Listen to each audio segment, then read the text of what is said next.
Seorang tahanan di rutan kelas 2B Kolaka, Sulawesi Tenggara dibekuk petugas. Tersangka kedapatan membawa sabu dalam rutan usai menjalani sidang di Pengadilan Negeri Kolaka atas kasus pencurian. Satria, warga Jalan Merdeka, Kelurahan Sea, Kecamatan Lantabaga, Kabupaten Kolaka, Sulawesi Tenggara, tidak dapat berkutik saat ditangkap petugas keamanan rutan membawa satu paket sabu seberat 0,3 gram dan Pirex ke dalam rutan pada Selasa sore.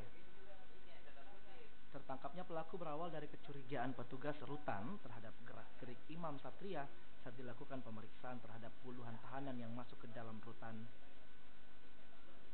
Setelah diperiksa, petugas akhirnya menemukan paket sabu dari lipatan kancing baju pelaku.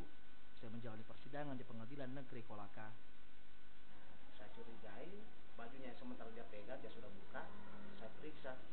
Setelah saya periksa, saya dapati di ini sela-sela kancing ada Pirex. Saya kasih ke penajam bilang periksa ini. Nah, setelah diperiksa betul ada barangnya. Sebelum lebaran memang pernah saya dapati dulu ada informasi bahwa mereka itu memakai di dalam. Jadi saya panggil semuanya, saya tes urin, 8 orang yang positif. Kasus tahanan membawa sabu ini ditangani Satuan Reserse Narkoba Polres Kolaka untuk mengetahui asal-usul barang yang diperoleh pelaku saat menjalani sidang di Pengadilan Negeri Kolaka.